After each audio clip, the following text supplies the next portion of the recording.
Hello, fellow translators. Today I'm talking to you about some responses that you can give to clients, to prospective clients, to translation agencies when they have some of their usual comebacks or some of their usual requests that they might have of you. And I think by far the main two issues that I've seen are the ones I'm going to address in this video. And so yeah, let's get right into it. The first issue that clients usually ask their translators for is low rates. They want lower rates. They say that doesn't fit our budget. We need lower rates. We want you ask for this much, they'll ask for half of it or even less sometimes, and and that's what they want. And so a lot of translators are wondering, what should I do? Should I negotiate? Should I accept their rate because it's better than nothing? How should I go about this? And I've mentioned this in passing before about rates and why I don't think you should have lower rates. In fact, I've talked about it ad nauseum. Check out my other videos or my course if you want to know why you shouldn't charge low rates. But there are many reasons not to do it. In fact, I have a video quite recently where I talked about it. But what should you respond, right? So if you say, I want X, and they come back to you with half of X, then what do you respond? Do you say, let's do 3/4 X, or let's do a little bit less than X and see what happens? So this is my recommendation. Obviously, it's on a case-by-case basis. Use your judgment and see what fits best for you. But this is my recommendation and what I ended up doing, basically, after a while, what I ended up replying. And that is to say, the fact is a lot of people do have a lower budget. A lot of people don't have the budget to afford someone like you. They probably shouldn't be doing the translation then, but fine. And so my suggestion is to email back, because a lot of people then just don't email back. They're like, no, I'm not interested. No, forget it, and that's it.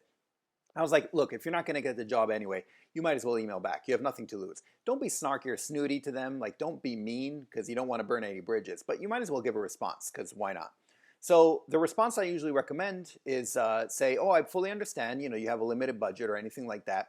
Say, if and when your budget allows for it, or if you feel a bit more confident, you say, if and when you would like high quality translations, please feel free to get back in touch with me. And that kind of shows that you're aware of it, you're not going to back down, but also you're offering high quality translations. What they're getting is not high quality.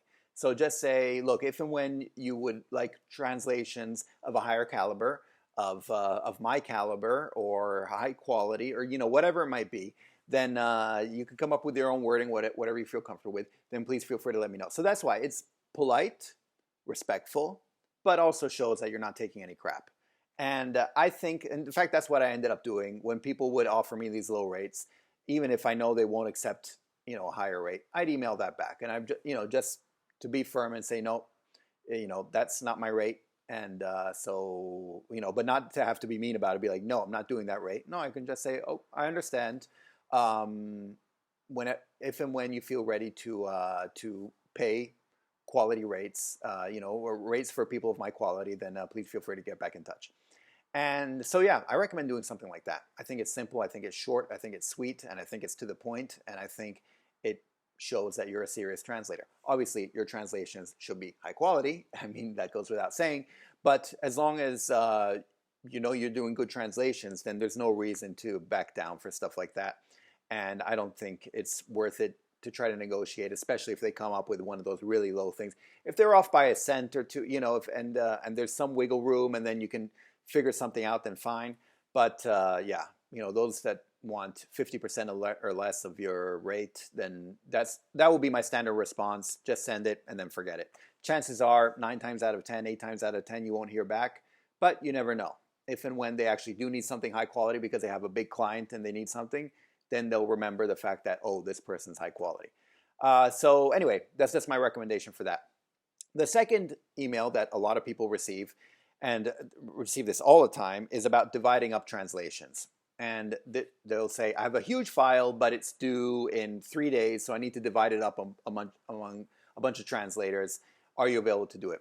Now, this is a bad idea for many different reasons. The main reason is that the flow, like the glossary, right? There's not going to be, the terminology is not going to be the same for everyone. And, because there are many different ways to translate something. And you see this all the time. Like if I want a piece of cheese, I could want a piece of cheese. I could want a slice of cheese. I could want a bit of cheese. I could want a morsel of cheese. And there are many different ways to say it. None of them are incorrect, but you don't know if it, I mean, it doesn't matter for a slice of cheese because that's a story. You could call it a bit here and a morsel there. But if you're doing something like, say, a contract, and in certain points the contract is referred to as the contract, in other places it's referred to as the document, and it could also be referred to as the act, because in Italian atto could be translated as act or contract, or deed sometimes, but that's a bit, anyway. There are many different ways to translate something, and you don't want to risk translating something correctly and then have the client get mad at you because you translated it as contract and somewhere else it was translated as document, especially because your section might only talk about one contract while another section talks about a contract and a document, or maybe yours talks about contract and document, so you called this one the contract and some other thing a document, but some other section they only talk about this contract and they called it a document, and then it just gets really confusing, and then the agency gets mad at the translators because they're like, oh, things are wrong here, and you're like, no, they're actually right. All the translators did the correct job with the information they had, but because you divided it up, then no one knew what they should be using as a translation. And this is always an issue, and unfortunately it happens all the time. Now you could say, well, as a translator, what do I care? That's their problem, right? I just do a good job, and then what do I care? Which in a way is true, but on the other hand, you're going to have to deal with a lot of crap because you're going to do the translation correctly, and you're still going to hear back from them, say, why did you use this? Why didn't you use that? Blah, blah, blah. And you'll be like, because I didn't have more information. I mean, what do you want from me? So there are a couple things here.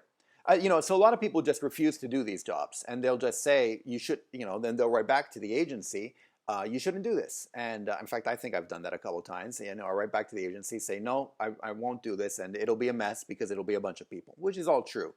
On the other hand, sometimes it's bad to, I don't want to tell you to refuse money in your pocket. If they're willing to pay you for a translation, then you should be wary about just rejecting it out of principle when maybe there could be a way to work it out.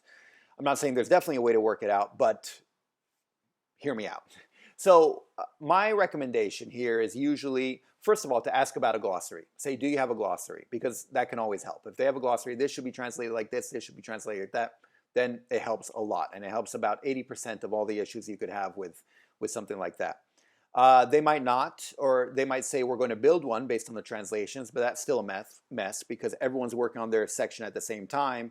So it gets updated as you go along, and you might have already worked on something and then later find out that it was different, and so that can kind of be a mess. So just bear that in mind. Now, if they don't have a glossary, then you can say, okay, I accept to do this.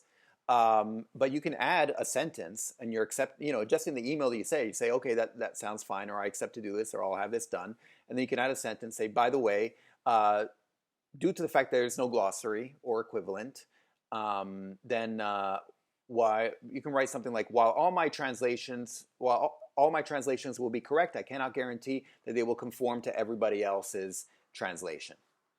And that's short and sweet to the point. So you do have to make sure your translation is correct, obviously, but that shows that you realize that there can be discrepancies between your translation and someone else's. And at least you've stated that. And if they have a problem, you can be like, as I mentioned in the email, all my translations are correct, but there's no way I can guarantee that they will be the same as everyone else's because I can't read their minds. And that's how it works.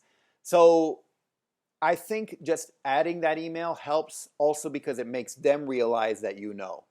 So they're less likely to get mad at you if later, the end client or someone like that finds a discrepancy. They'll be like, oh, we should have figured that out. Or if they get mad at a translator, it'll be another one and not you, right? The other one who didn't point it out that they know what they're doing.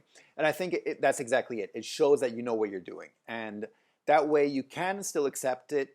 And again, this is always a judgment call. It depends on the client. If you think they're serious and stuff like that, then you can try to help them out and still accept the job. But add that sentence, and so at least you're covered, right? And you can always point to that sentence. And if they have any problems or any issues later, and they want to say, "Oh, you blah blah blah," they get mad about something, you can always point back to that sentence. Be like, "I mentioned it before I even started because this can be an issue." And again, the sentence doesn't have to be mean. You shouldn't say, oh, this is going to be bad for you. This is going to be mean. No. Always respectful, but mention that because you're not going to take any crap, and it shows that you know what you're talking about.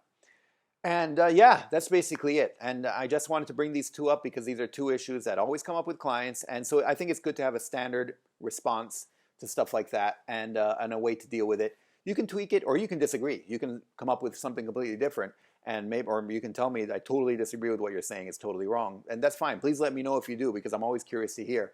But those are my general recommendations when you come across those things. And feel free to let me know if there are any other common issues or questions that you hear from clients that you'd like to have a response to. Like maybe you've heard from several clients and they've all kind of said the same thing, and you'd like a standard response for that, because I'd love to hear about it. And I can, if I do have a standard response or an opinion, I can definitely let you know. If not, I can ask around and let's see if someone else, has any input, and we can see what they say.